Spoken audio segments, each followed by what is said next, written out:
नमस्कार दोस्तों, हर हर महादेव। दोस्तों, भगवान शिव कहते हैं गरीबी से मुक्ति के लिए इन 3 बातों को किसी को ना बता। तो दोस्तों श्रोताओं, आज हम आपको एक कथा का श्रवण कराने जा रहे हैं जो सुनने मात्र से आपके जीवन में सुख, संपत्ति और धन की वर्षा होगी।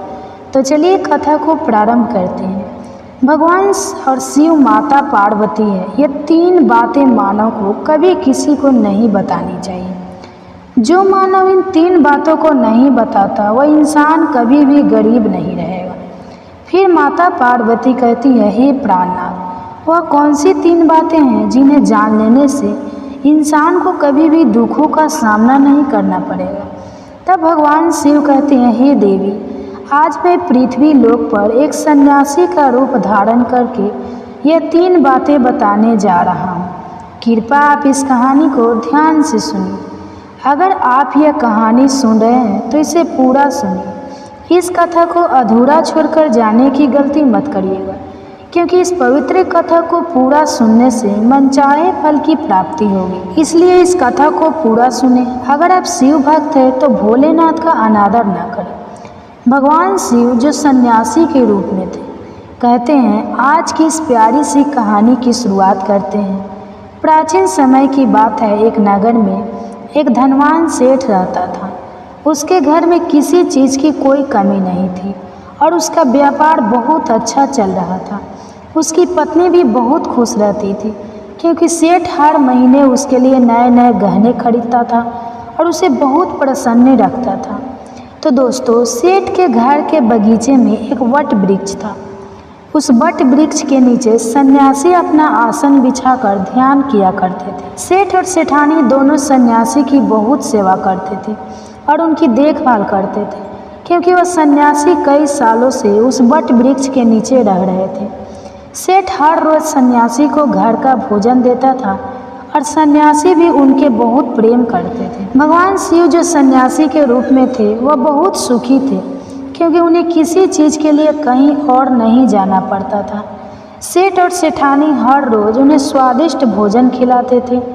तो दोस्तों, सेठ की पत्नी बहुत ही सरल और भोली स्वभाव की थी। उसकी आदत थी कि वह घर की हर बात बाहर वालों को बता देती थी। एक दिन सेठ की पत्नी ने अपने पति से पूछा कि प्रिय, आपका व्यापार कैसा चल रहा है? आप कैसे इतना मुनाफा कमाते हो?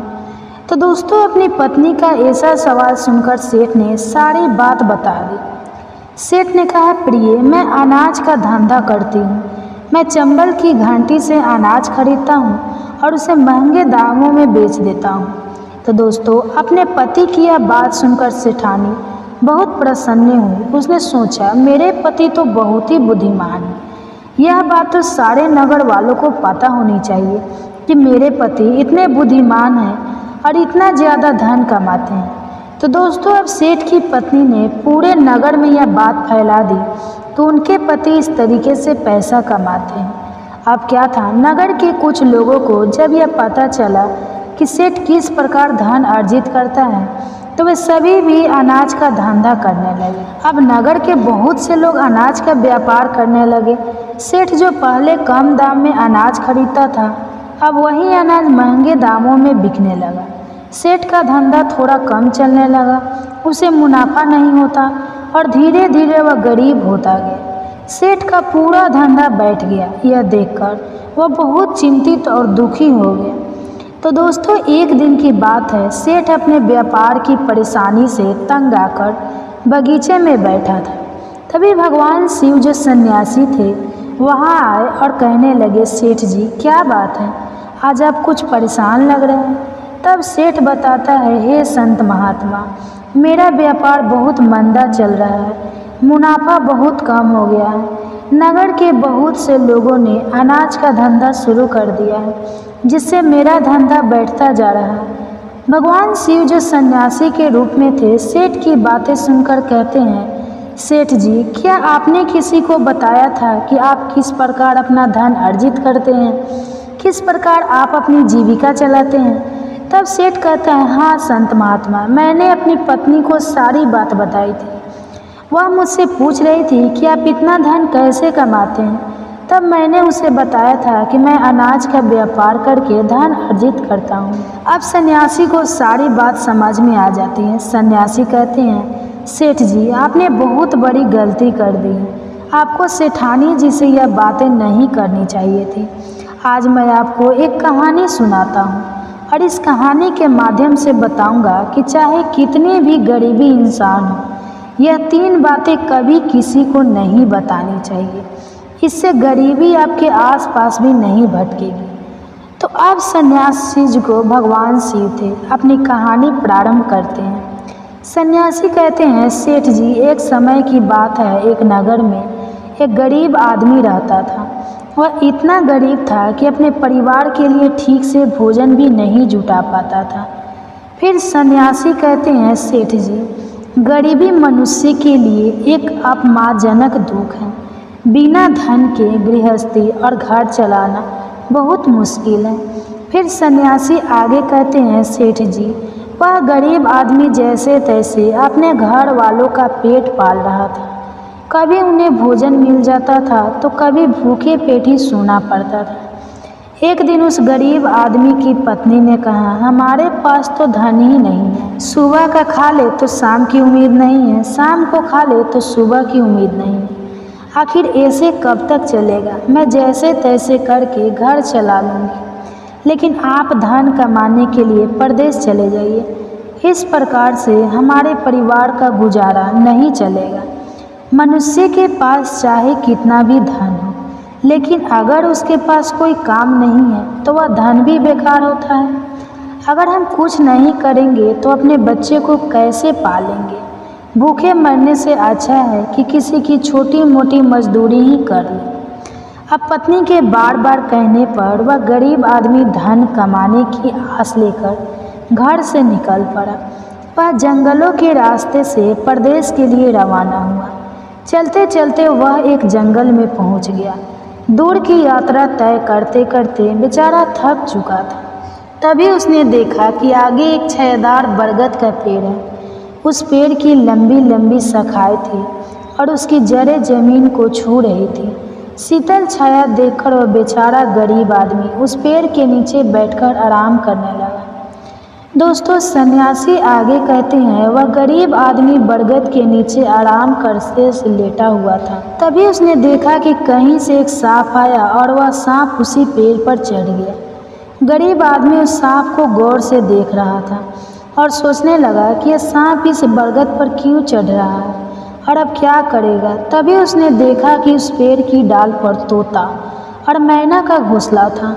घोंसले में तोता और मैना के बच्चे रखे हुए थे। सांप को देखकर तोता और मैना ने बच्चे डर के मारे चिल्लाने लगे। वह आदमी देखते ही समझ गया कि यह दुष्ट सांप इन बच्चों को खाने आया है। उसने सोचा, मैंने तो इन बच्चों को देख लिया है, अगर अब मैं इन्हें नहीं बचाऊंगा तो मुझे बहुत पाप लगेगा। बच्चे तो बच्चे ही होते हैं, चाहे वे इंसान के हो या किसी पक्षी के बच्चे। हमेशा रक्षा करनी चाहिए उस बच्चे की। उधर सर्प उन बच्चों के पास पहुंच जाता है। तभी वह गरीब आदमी उठता है और फटाफट बरगद के पेड़ पर चढ़ जाता है। उसने उस सांप को मार गिराया और नीचे फेंक दिया। फिर उसी बरगद के नीचे आकर लेट गया।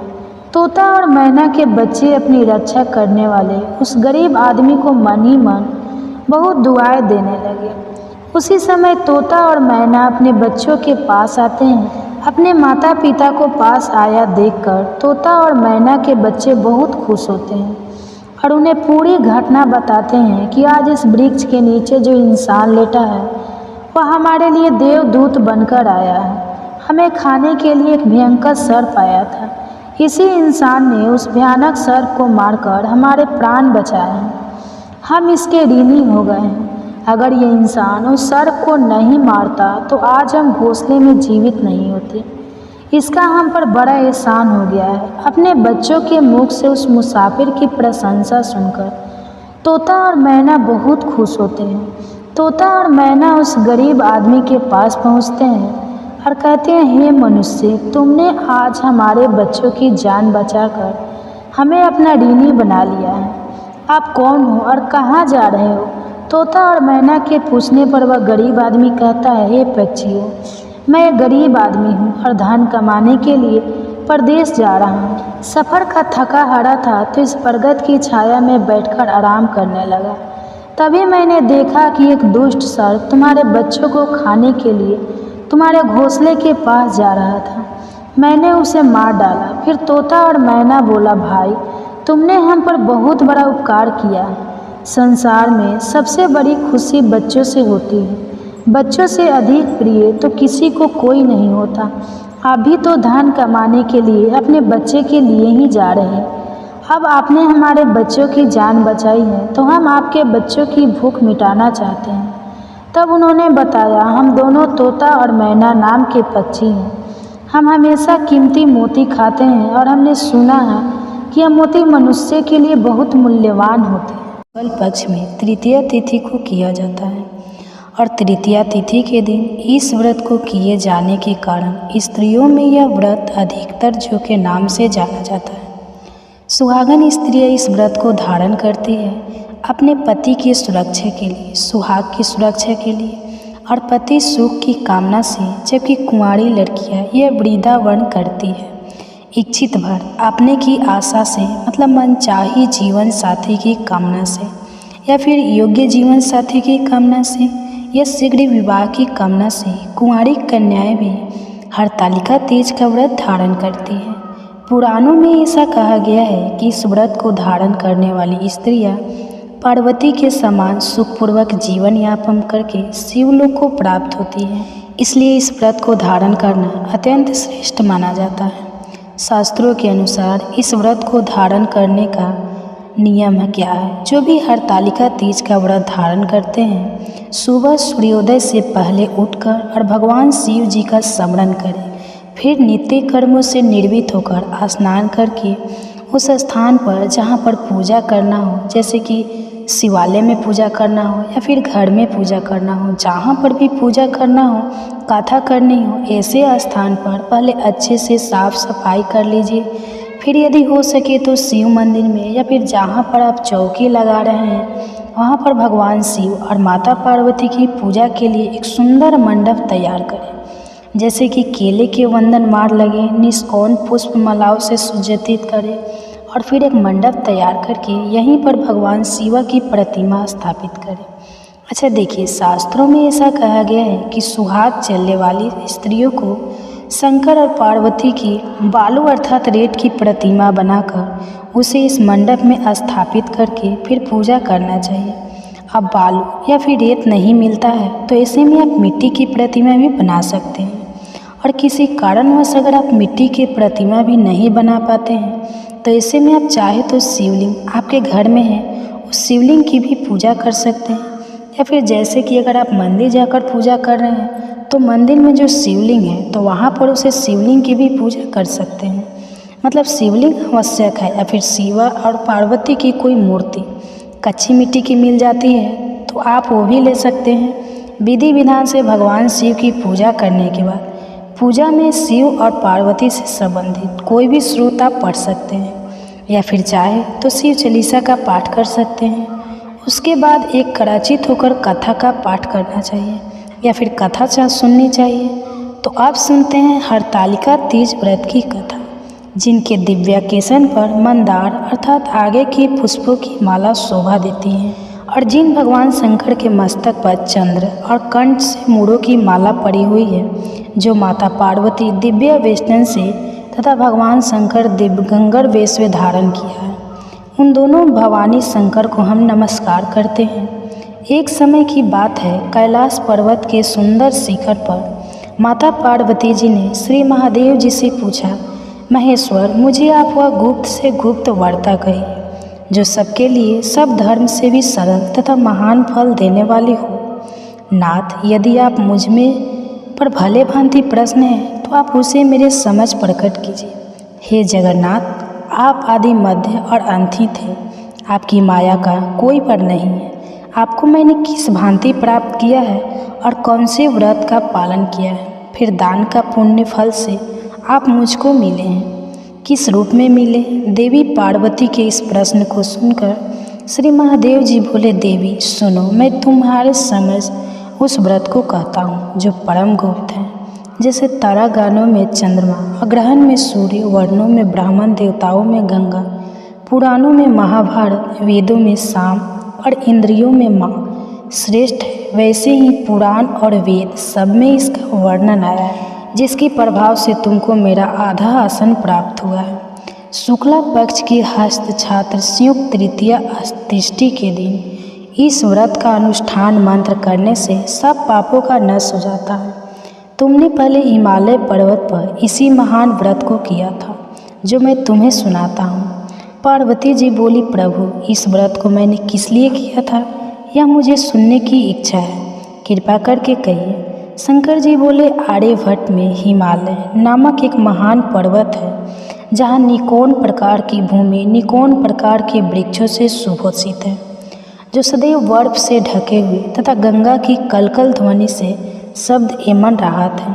हे देवी पार्वती जी, तुमने बाल्यकाल में इस स्थान पर परम तप किया था और 12 वर्ष तक के महीने में जल में रहकर तथा वैशाख मास में अग्नि में प्रवेश करके तप किया। सावन के महीने में बाहर खोला में निवास करके अन्न त्याग करके तप करती रही। तुम्हारे उस कष्ट को देखकर तुम्हारे पिता को बड़ी चिंता हुई। वह चिंता दूर होकर सोने लगी कि मैं इस कन्या की शादी किससे करूं। ब्रह्मा जी ने पुत्र नारद जी से वहाँ देवर्षि नारद ने, तुम शैली पुत्र को देखो। तुम्हारे पिता हिमालय ने देवर्षि को आज्ञा पदार्थ देकर सम्मानी सहित बुलाया और कहा, हे मुनीश्वर, आपने यहाँ तक आने का कष्ट क्यों किया, कहिए क्या आज्ञा है। नारद जी बोले, हे गिरिराज, मैं विष्णु भगवान का भेजा हुआ यहाँ दूत आया हूँ। तुम मेरी बात सुनो। आज अपनी कन्या को उत्तम आहार का दान करें। ब्रह्मा, इंद्र, शिवा आदि देवताओं में विष्णु भगवान के समान कोई भी उत्तम नहीं है, इसलिए मेरे मन से आप अपनी कन्या का दान भगवान विष्णु को ही कीजिए। तब हिमालय बोले, यदि भगवान वासुदेव स्वयं ही कन्या को ग्रहण करना चाहते हैं और इस कार्य के लिए ही अपना आगमन हुआ है, तो मेरे लिए यह गौरव की बात है। मैं अवश्य ही उन्हें दान दूंगा। हिमालय की यह आश्वासन सुनते ही देवर्षि नारद जी आकाश में अंतर ध्यान भगवान विष्णु के पास पहुँचे। नारद जी ने हाथ जोड़कर भगवान विष्णु से कहा कि प्रभु, आपका विवाह कार्य निश्चित हो गया है। इधर हिमालय ने पर्वत जी से प्रसन्नतापूर्वक कहा, हे पुत्री, मैंने तुमको गुरूर ध्वज भगवान विष्णु को समर्पित कर दिया है। पिता के इन वाक्य को सुनते ही पार्वती जी अपनी सहेली के घर गई और पृथ्वी पर गिरकर अत्यंत दुखद होकर विलाप करने लगी। उनको विलाप करते हुए देखकर सखी बोली, हे देवी, तुम किस कारण से दुख हो, मुझे बताओ, मैं अवश्य ही तुम्हारी इच्छा पूर्ण करूँगा। पार्वती जी बोली, सखी सुन, मेरे मन की जो अभिलाषा है वो मैं सुनाती हूँ। मैं श्री महादेव जी को वर्णन करना चाहती हूँ। मेरे इस कार्य को पिताजी ने बिगाड़ना चाहा है, इसलिए मैं इस शरीर का क्या कर दूंगी। पार्वती के इन वचनों को सुनकर सखी ने कहा, देवी, मन को तुम्हारे पिताजी ने नहीं देखा, वो तो तुम ऐसे वन को चली। तो देवी पार्वती, तुम अपने सखी का यह वचन सुनकर ऐसे ही वन को चली गई। तब पिता हिमालय ने तुमको घर पर नाव देखकर सोचा कि मेरी पुत्री को कोई देव मानव अथवा किन्नर धारण कर ले गया है। मैंने नारद जी को वचन दिया था कि मैं अपनी पुत्री को गुरूर ध्वज भगवान के साथ वर्ण करूंगा। अब यह कैसे पूरा होगा, यह सोचकर वे बहुत चिंता होकर मूर्छित हो गए। तब सब लोग हाहाकार करते हुए दौड़े और मूर्छा दूर होने पर गिरिराज से बोले कि हमें आप अपनी मूर्छा का कारण बताओ। हिमालय बोले, मेरे दुख का कारण यह है कि मेरी रत्न रूपी कन्या को कोई हरण कर ले गया है। यह संप्रज्ञा या किसी सिंह है या व्याकरण मार डाला है। वह जान कहाँ चली गई या उसे किसी राक्षस ने मार डाला। इस प्रकार के गिरिराज दुखित होकर ऐसे कांपने लगे जैसे तीर व्यूह के चलने पर कोई वृक्ष कांपता है। तत्पश्चात ही पार्वती तुम्हें गिरिराज साथियों सहित घने जंगल में ढूंढने निकले। उसके साथ प्रवेश कर गए, जहाँ तुम एन और जल ग्रहण त्याग करके बालू का लिंग बनाकर मेरी आराधना करती रही। उस समय पर भाद्रपद मास की हस्त नक्षत्र एक तृतीया तिथि के दिन तुमने मेरा विधि विधान से पूजन किया तथा रात्रि को गीत गायन करते हुए जागरण किया। तुम्हारे उस महान तपस्या के प्रभाव से मेरा आसन डोलने लगा। मैं इस स्थान पर आ गया जहाँ तुम और तुम्हारी सखी दोनों थी। मैंने आकर तुमसे कहा, यह वरने ने तुम्हें प्रसन्न हूँ, तुम मुझे वरदान मांगो। तब तुमने कहा कि हे देव, यदि आप मुझे प्रसन्न हैं तो आप महादेव जी ही मेरे पति हैं। तब मैंने कहा, तथास्तु। ऐसा कर कैलाश पर्वत को मैं चला गया और तुमने प्रभात होते ही मेरी उस बालू की प्रतिमा को नंदी में विसर्जित कर दिया। देखो, यह तुम्हारे पास आ गए और तुम्हें हृदय से लगाकर रोने लगे। बोले, बेटी, तुम इस सिंह और बाघों से युक्त जाने जंगल में क्यों चली आई? तुमने कहा है, पिताजी, मैंने पहले ही अपना शरीर शंकर जी को समर्पित कर दिया था, किंतु आपने इसके विपरीत कार्य किया, इसलिए मैं वन में चली आई। तब हिमवान ने तुमसे कहा कि मैं तुम्हारी इच्छा के विरुद्ध यह कार्य कभी नहीं करूँगा। तब भी तुम्हें लेकर अपने घर को आए और तुम्हारा विवाह मेरे साथ कर दिया। प्रिय, इस व्रत के प्रभाव से तुमको मेरा असरधन प्राप्त हुआ है और इस व्रत राज का मैंने अभी तक किसी के भी सम्मुख वर्णन नहीं किया। हे देवी, अब मैं तुम्हें यह बताता हूँ कि यह व्रत का यह नाम क्यों पड़ा। तुमको सखी हरण कर ले गई थी, इसलिए इस व्रत का नाम हरतालिका पड़ा। पार्वती बोली, स्वामी, आपने इस व्रत राज का नाम तो बता दिया, किंतु मुझे इसकी विधि एवं फल भी बताइए कि इसके करने से किस फल की प्राप्ति होती है। तब भगवान की इच्छा रखने वाली स्त्रियां इस व्रत को विधि पूर्वक करेंगे। हरतालिका तीज का व्रत कुंवारी लड़कियां किस प्रकार करें, कैसे वह हरतालिका तीज की पूजा करें और उनके लिए व्रत के नियम क्या क्या है, आज इस वीडियो में आपको पूरी जानकारी मिलेगी, ताकि कुंवारी लड़कियों को उनका माँ जहाँ पर प्राप्त हो सके और उनकी समस्त मनोकामनाएं पूरी हो सके। लेकिन अगर अभी तक आपने हमारे चैनल को सब्सक्राइब नहीं किया है तो जल्दी से सब्सक्राइब करके बेल आइकन को दबा दें। साथ ही इस वीडियो को लाइक करें और ज़्यादा से ज़्यादा दोस्तों के साथ शेयर करें।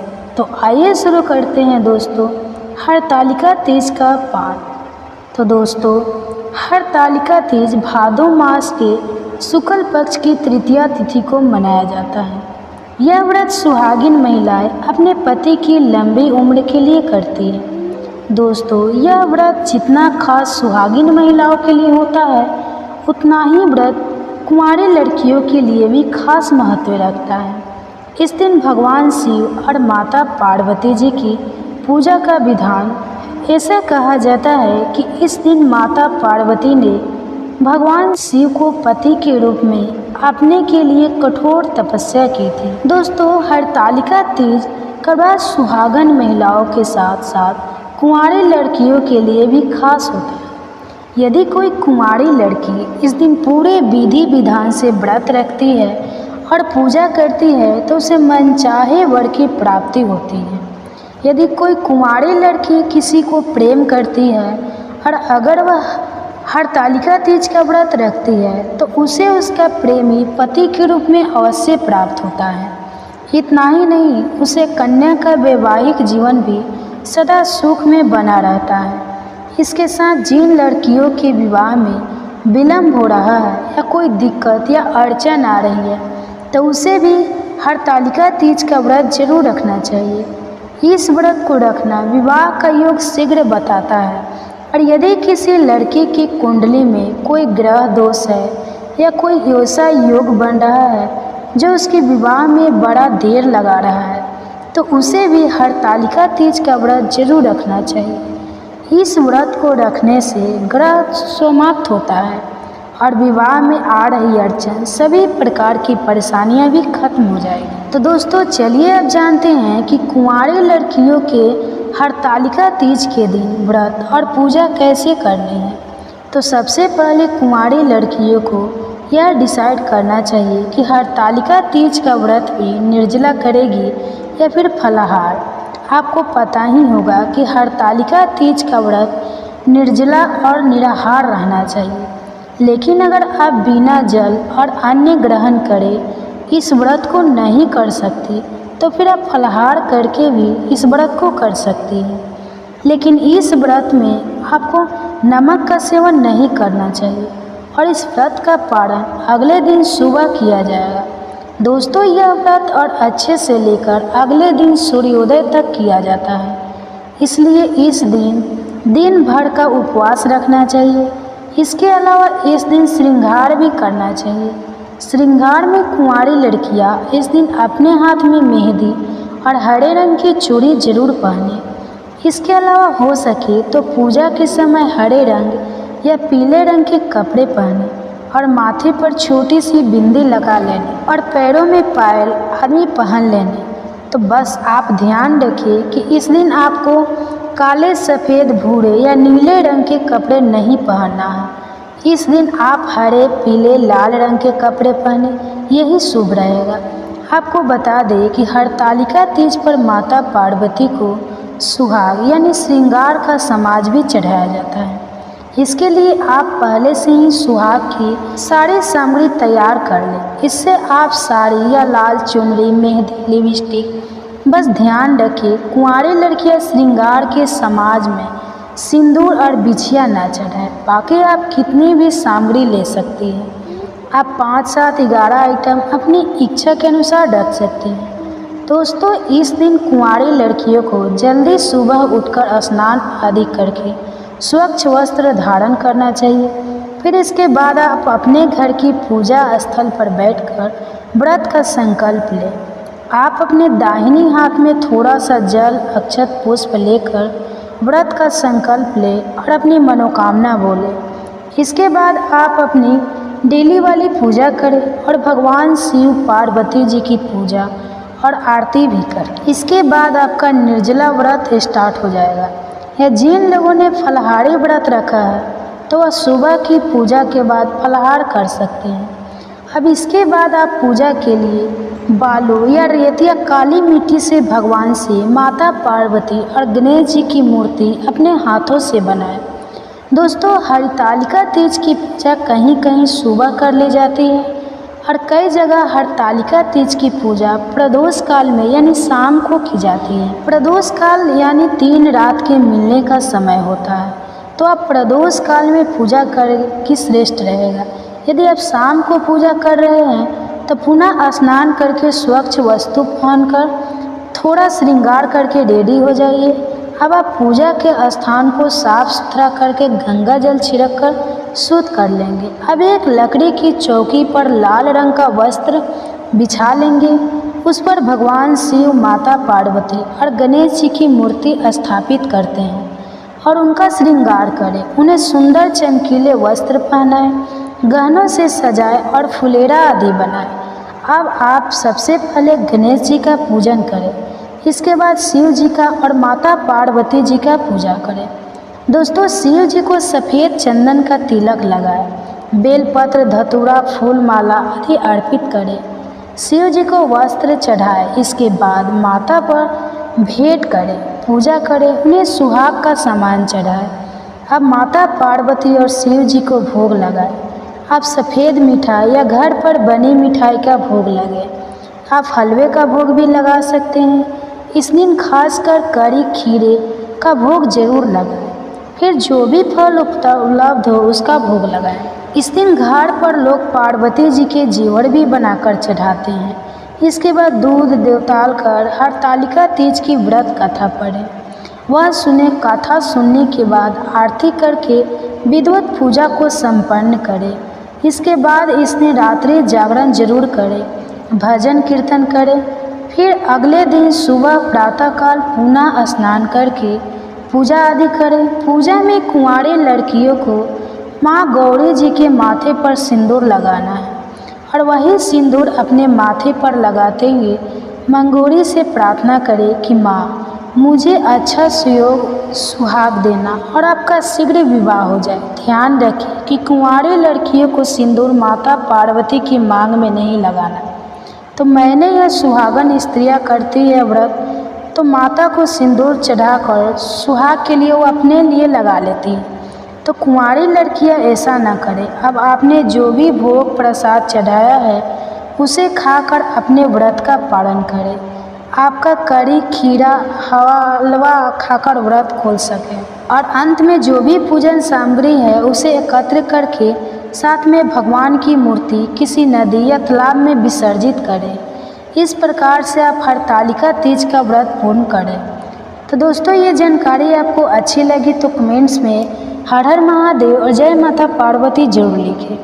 अगर आपका कोई सवाल है तो उसे कमेंट बॉक्स में अवश्य पूछ लें और इस वीडियो को लाइक करें और अपने दोस्तों के साथ शेयर करें। अगर चैनल पर नए हैं तो चैनल को सब्सक्राइब करें। धन्यवाद। पूजा नहीं किया करती थी। कमलकांत उसे समझाता कि ऐसा ना करने से सूर्य भगवान जो कि हमारे कुल देवता हैं वह नाराज हो जाएंगे, पर वह नहीं मानती और अपनी जेठानी को अनपढ़ गुआर कहकर उसका मजाक उड़ाया करती थी। दोनों भाई एक साथ रहते थे, एक ही साथ में काम करते, घर में सुख शांति थी। लेकिन एक दिन संजना किसी बात पर सत्यवती से लड़ाई हो गई और वह कमलकांत से कहने लगी कि वह यहाँ नहीं रहेगी। सभी ने उसे बहुत समझाया पर वह नहीं मानी और घर खेत रुपया पैसा आदि में बंटवारा करा दिया। अब दोनों भाई अलग रहने लगे। आज रविवार के दिन सत्यवती ने व्रत किया। शाम को उसने सूर्य भगवान की पूजा की और जल चढ़ाया। उसी समय संजना वहां आई और कहने लगी, यदि तुम्हारे सूर्य भगवान इतने ही सच्चे हैं तो शाम होते ही मुंह छुपाकर भाग क्यों जाते हैं, और जब भी बादल आते हैं वे उनके पीछे क्यों छुप जाते हैं? तो कभी ऐसा भगवान की पूजा नहीं कर सकती है। और सत्यवती ने उसे बहुत समझाया पर वह नहीं मानी और सत्यवती और सूर्य भगवान की हंसी उड़ाते हुए उस घर से ली गई। सत्यवती को बहुत दुख हुआ। उसे डर भी था कि अधिक कुल देवता नाराज हो गए तो परिवार पर बहुत संकट आ सकता है। रात को जब सत्यवती सो रही थी तो सपने में उसे सूर्य भगवान ने दर्शन दिए और कहा, मैं तुम्हारी भक्ति से बहुत प्रसन्न हूँ, मांगो क्या मांगती हो। तब सत्यवती ने कहा, भगवान मेरी देवरानी ना समझ है, उसके कारण आप रुष्ट ना हो, उसे क्षमा कर दे। सत्यवती की बात सुनकर सूर्यदेव बहुत प्रसन्न हुए और उन्होंने कहा, ठीक है, मैं उसे माफ़ करता हूँ। मेरे साथ ही मैं तुम्हें सोने का एक सिक्का देता हूँ, इसे अपने धन के साथ रख देना, तुम्हें कभी धन की कमी नहीं होगी। यह कहकर सूर्य भगवान अंतर ध्यान हो गए।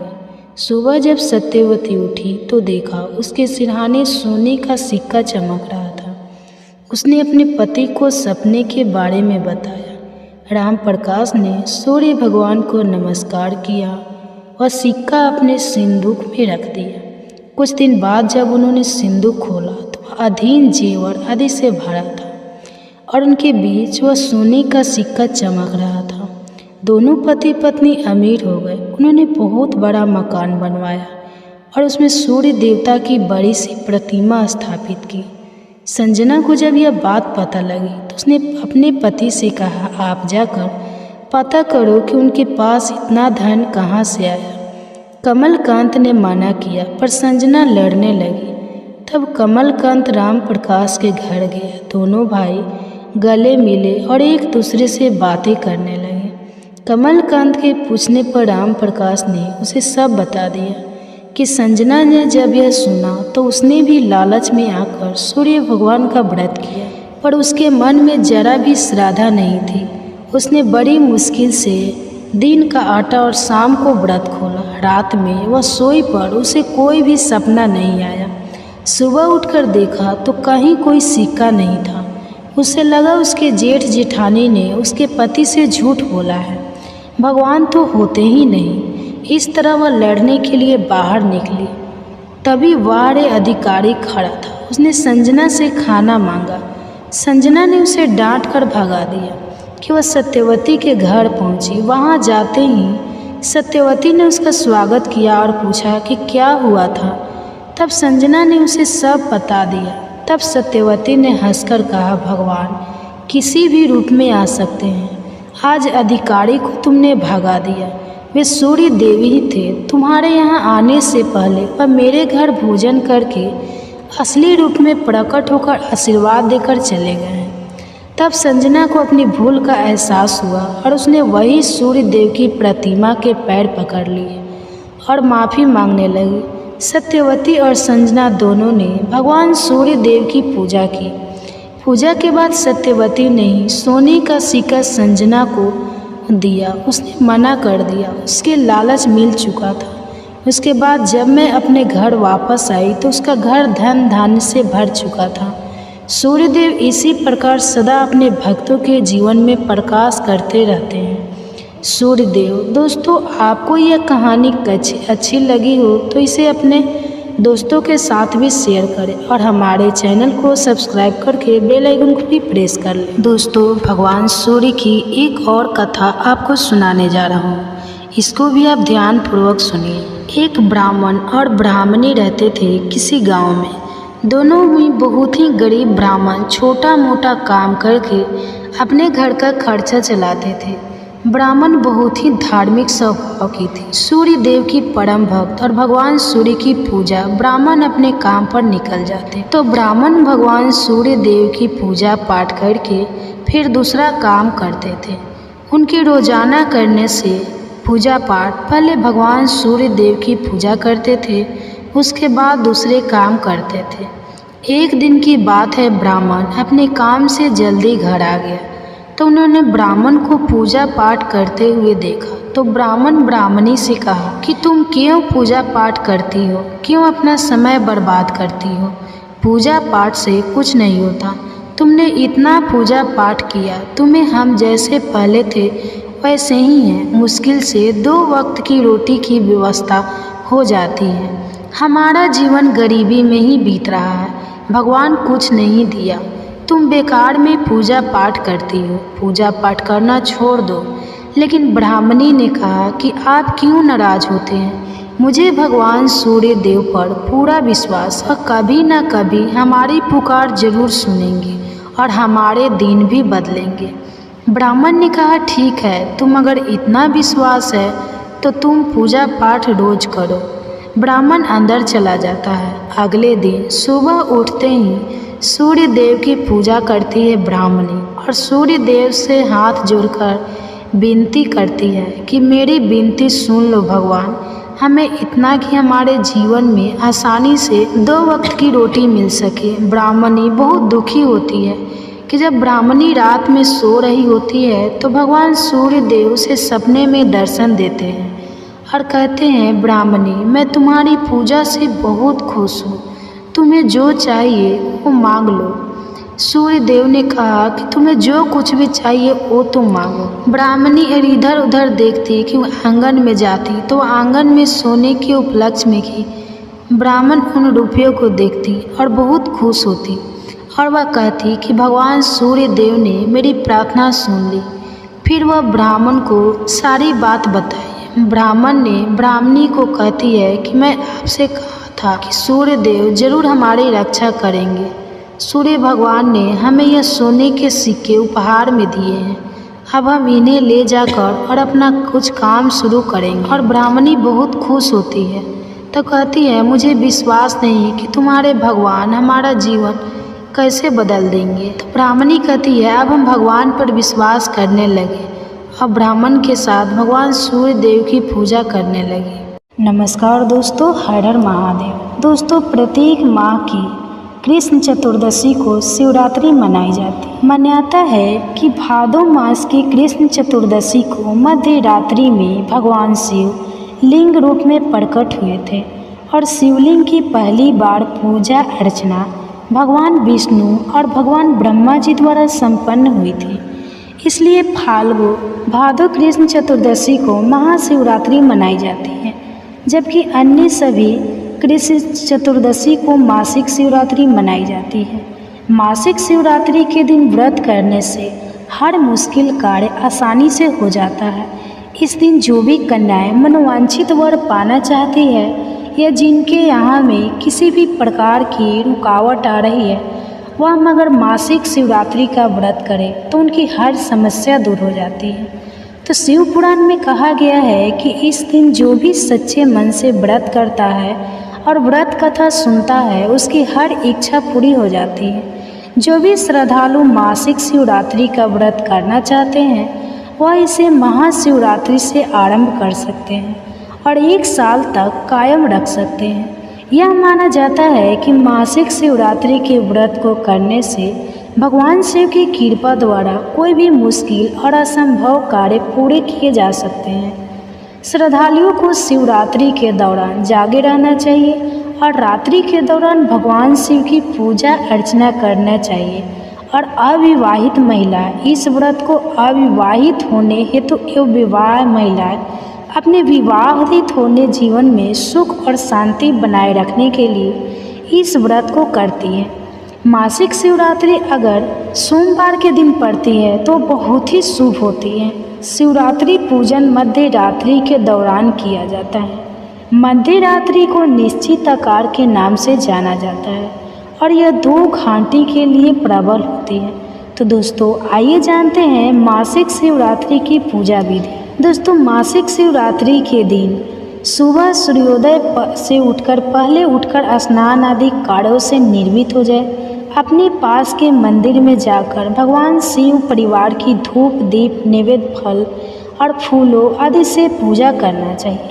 सच्चे भाव से पूरा दिन उपवास करना चाहिए। इस दिन शिवलिंग पर बेलपत्र जरूर चढ़ाना चाहिए और रुद्राभिषेक करना चाहिए, क्योंकि ऐसी मान्यता है कि इस दिन शिव जी रुद्राभिषेक से बहुत ही ज़्यादा खुश हो जाते हैं। तो शिवलिंग के अभिषेक में जल, दूध, दही, शुद्ध घी, शक्कर या चीनी इत्यादि का उपयोग किया जाता है।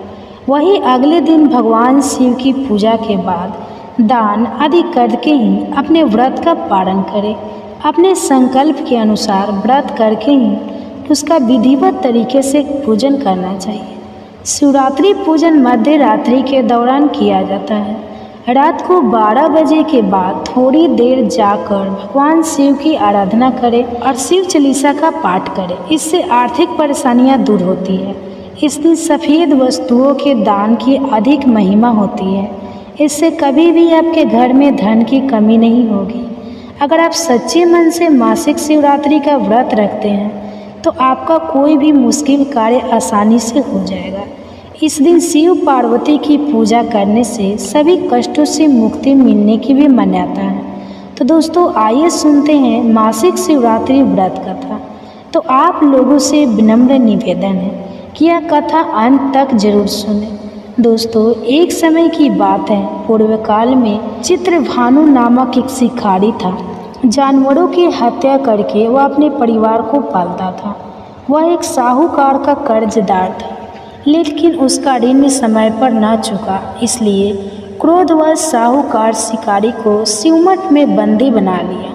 संजोग से उस दिन शिवरात्रि थी। शिकारी ध्यान मग्न होकर शिव संबंधी धार्मिक बातें सुनता रहा। चतुर्थी को उसने शिवरात्रि की कथा भी सुनी। संध्या होते ही साहूकार ने उसे अपने पास बुलाया और ऋण चुकाने के विषय में बात की। शिकारी अगले दिन सारा ऋण लौटा देने का वचन देकर बंधन से टूट गया। अपनी दिनचर्या की भांति वह जंगल में शिकार के लिए निकला, लेकिन दिन भर बंदी गृह में रहने के कारण भूख प्यास से व्याकुल था। शिकार करने के लिए वह एक तालाब के किनारे बेल वृक्ष पर पड़ाव बनाने लगा। बेल वृक्ष के नीचे शिवलिंग था जो बेल पत्रों से ढका हुआ था। शिकारी को उसका पता न चला। पड़ाव बनाते समय उसने जो टहनियाँ तोड़ी वे संजोग से शिवलिंग पर गिरी। इस प्रकार दिन भर भूखे प्यासे शिकारी का व्रत भी हो गया और शिवलिंग पर बेल पत्र भी चढ़ गए। एक पहर रात्रि बीत जाने पर एक गर्भिणी मृगी तालाब पर पानी पीने पहुंची। शिकारी ने धनुष पर तीर चढ़ाए ज्यों ही प्रत्यक्षा खींची। मृगी बोली, मैं गर्भिणी हूँ, शीघ्र ही प्रसव करूँगी। तुम एक साथ 2 जीवों की हत्या करोगे जो ठीक नहीं है।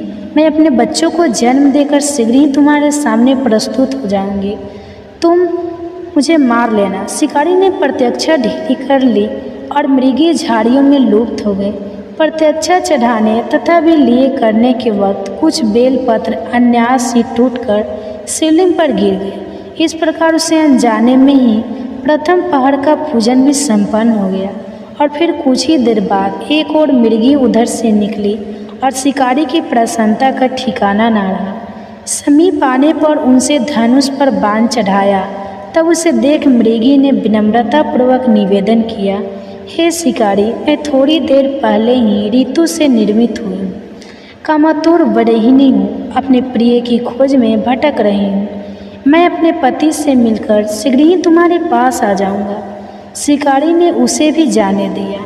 2 बार शिकार को खोकर उसका माथा ठनका। वह चिंता में पड़ गया और रात्रि का आखिरी पहर बीत रहा था। इस बार भी धनुष से अलग कर कुछ बेलपत्र शिवलिंग पर जा गिरे तथा दूसरे पहर की पूजन भी संपन्न हो गई। शिकार को खोलो और उसका माथा टनका। वह चिंता में पड़ गया। रात्रि का आखिरी पहर बीत रहा था। अभी तक अन्य मृगी अपने बच्चों के साथ घर से निकली। शिकारी के लिए स्वर्णिम अवसर था। उसने धनुष पर तीर चढ़ाने में देर न लगाई। वह तीर छोड़ने ही वाला था कि मृगी बोली, हे पारधी, मैं इन बच्चों को पिता के हवाले करके लौट आऊंगी। उस समय मुझे मत मार। शिकारी हंसा और बोला, सामने आए शिकार को छोड़ दो, मैं ऐसा मूर्ख नहीं। इससे पहले मैं 2 बार अपना शिकार खो चुका हूँ। मेरे बच्चे भूख प्यास से तड़प रहे होंगे।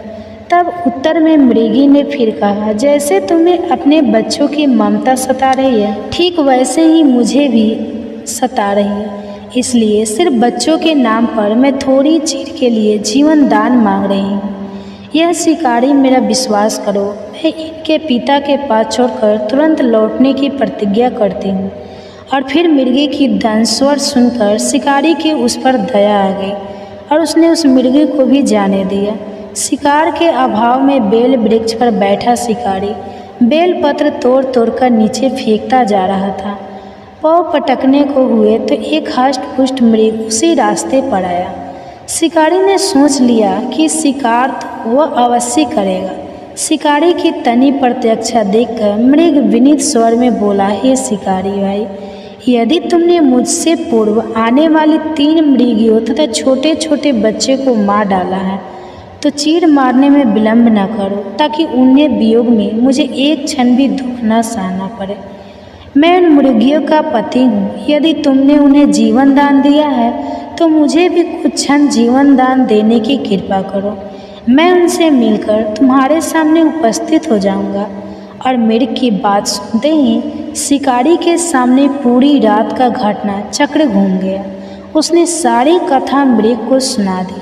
तब मृग ने कहा, मेरी दोनों पत्नियां जिस प्रकार प्रतिज्ञाबद्ध होकर गई है, मेरी मृत्यु से अपने धर्म का पालन नहीं कर पाएगी।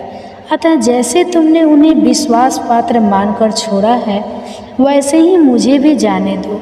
मैं उन सबके साथ तुम्हारे सामने शीघ्र ही उपस्थित होता हूँ। दोस्तों, उपवास, रात्रि जागरण तथा शिवलिंग पर बेलपत्र चढ़ाने से शिकारी का हिंसक हृदय निर्मल हो गया था। उसमें भगवत शक्ति का वास हो गया था। धनुष तथा बाण उसके हाथ से सहज ही छूट गए।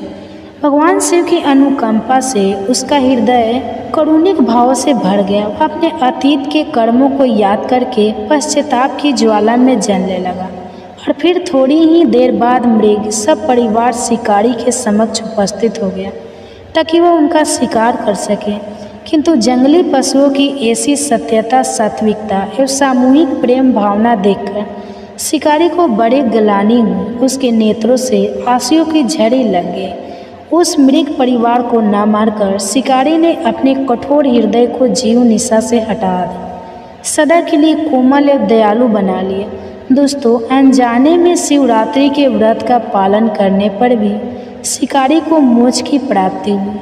जब मृत्यु काल में यमदूत उसके जीव को लेने आए तो शिवगणों ने उन्हें वापस भेज दिया तथा शिकारी को शिव लोक ले गए।